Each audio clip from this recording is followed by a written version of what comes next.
Now, lastly, for news this week, it's like Jason Voorhees or Michael Myers. Just when you think it's dead, it comes back and does an Undertaker sit-up just to haunt us one more time.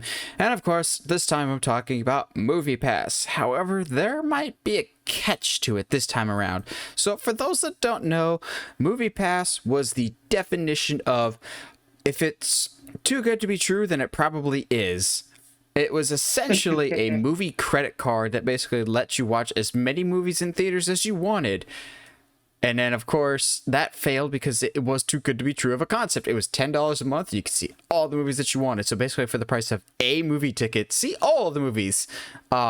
But that was because the original owner of MoviePass, let me look it up, Stacy Spikes, sold it to a company called Helio and Matheson, and Helio and Matheson is the one that just completely torpedoed it and also pissed off every theater out there because MoviePass was trying to do this thing where basically wring out money from the theaters and be like, hey, if you want people to use MoviePass at your theater, you need to give us a cut of your concessions money. And we're going, that's the only revenue that theaters get. And also, theaters just had a good response of going, how about screw you and we just do our own subscription service. So now you get AMC A-List, Regal, Crown Club, whatever the stupid Cinemark has one, yeah. Cinemarks will factor into what I have to say about this later because I hate Cinemarks. Because Cinemarks is essentially pay $10 a month and you get a ticket a month. And I'm going, so a ticket then? Like, okay. So basically, MoviePass was not a new concept. There's other subscriptions kind of like it, but I think the popularity of MoviePass caused theaters to reevaluate and go, we need our own. Well, now Stacy Spikes has reacquired MoviePass and is set to announce something this coming Thursday regarding the future of MoviePass, which has led to talks that back in November when it was reacquired, and now even more so that this coming Thursday that they might be announcing some form of a rebranding of MoviePass. I don't think it's as nearly bad of an idea as you might think, and here's why. The big studio, the big companies, AMC, Regal, those have their own cards.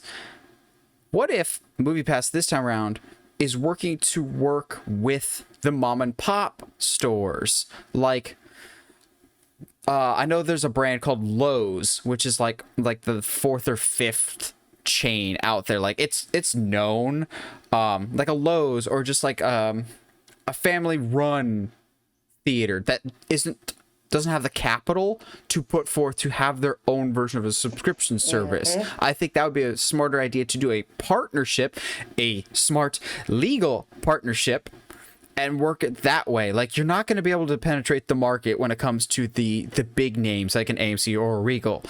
I'm purposely leaving out Cinemark because I've had issues with Cinemark's movie thing for a while. My favorite theater in town to go to is the one at Universal Studios City Walk. It's a beautiful Cinemark. I took Josh there when he was here when we saw Halloween Kills. It's a great theater.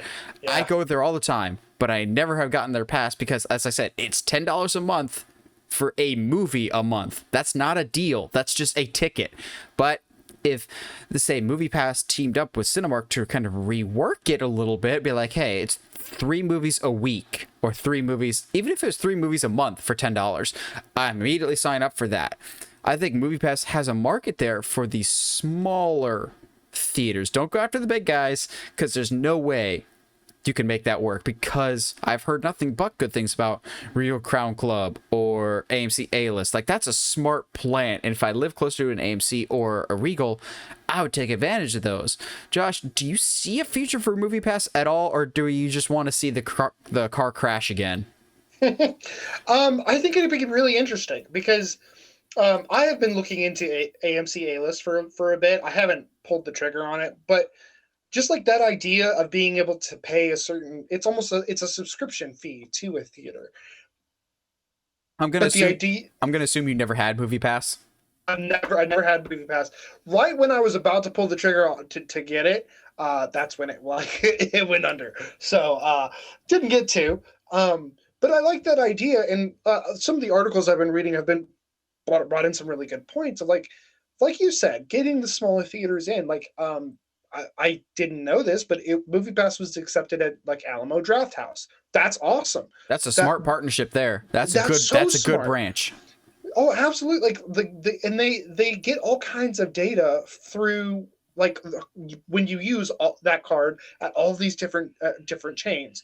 Like the article I read, they was talking about how they found out that people preferred AMC on the weekends, but on a Wednesday they almost exclusively went to Alamo Drafthouse. Why? Because there was a half beer and they could take a chance on a movie. And there's a lot of quotes that I'm reading from Spike because of like because people paid up front, they would be more likely to take risks on titles that they normally wouldn't take risks on because they've paid up front.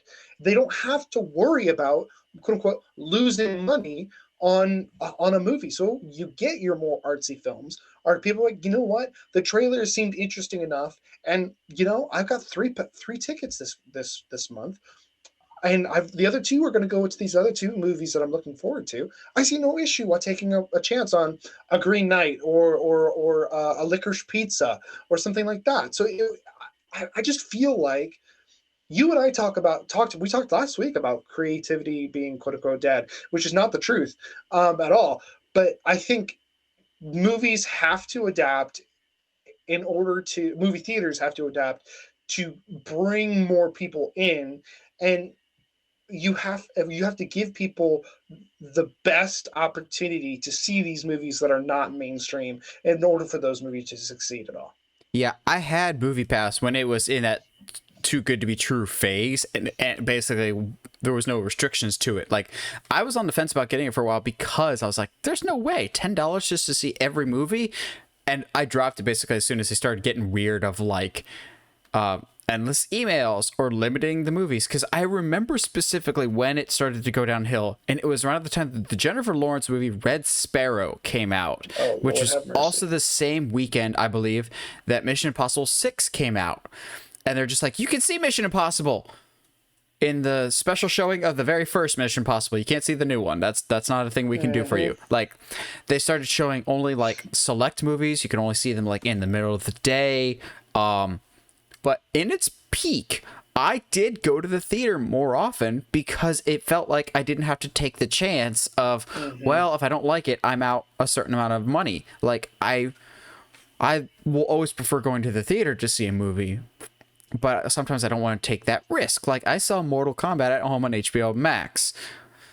Probably not the best example because we talked about how much that was a bad idea. It was for marketing purposes, but with MoviePass and those subscription type services, people will go out to the theater more often in an industry that right now desperately needs people to go back to the theater. Like, we're starting to slowly recover with Spider-Man and now with Scream and hopefully with Uncharted doing, I'd imagine Uncharted will probably get about 30 to 35 million opening weekend. Easy. Like, decent, but nothing too big, and that's fine with me. But like, in this day and age, with theaters really needing some help, maybe they lean on MoviePass, which would be a really weird story to go with, of like the person that tried to screw you over when it was under different leadership. I'll give it that, but it's a weird story of the person that tried to screw us over might now be one of the people that can actually help us get people back into theater, which just is an odd thing to think about. I want it to be a documentary. Yeah. What's going to be funny is this time next year when we're like, man, it's been so great to have MoviePass. I've seen so many movies, and having a merch store in every theater has just been so great. I refuse to let that die. That's one of my greatest ideas that I don't understand why it's not implemented. It legitimately needs to be a thing. Like, I'm just imagining a Universal Studios level merch store at every theater that has current merch for the movies that are in right that, like, and even like studio merch would be super cool. Like, I'm sorry, this is such a tangent, but like there's those A24 like quarter zip fleece jackets. I have been wanting one for so long, but like I don't want to buy one. But like if it was in front of me at a store, darn you shipping. yeah, bro, I can feel it. I can put it on. Like, come on, like that's just that would be really really cool. I agree though. We'll have to see what happens with this going forward, but I agree that this might be the opportunity to get more people into the theater.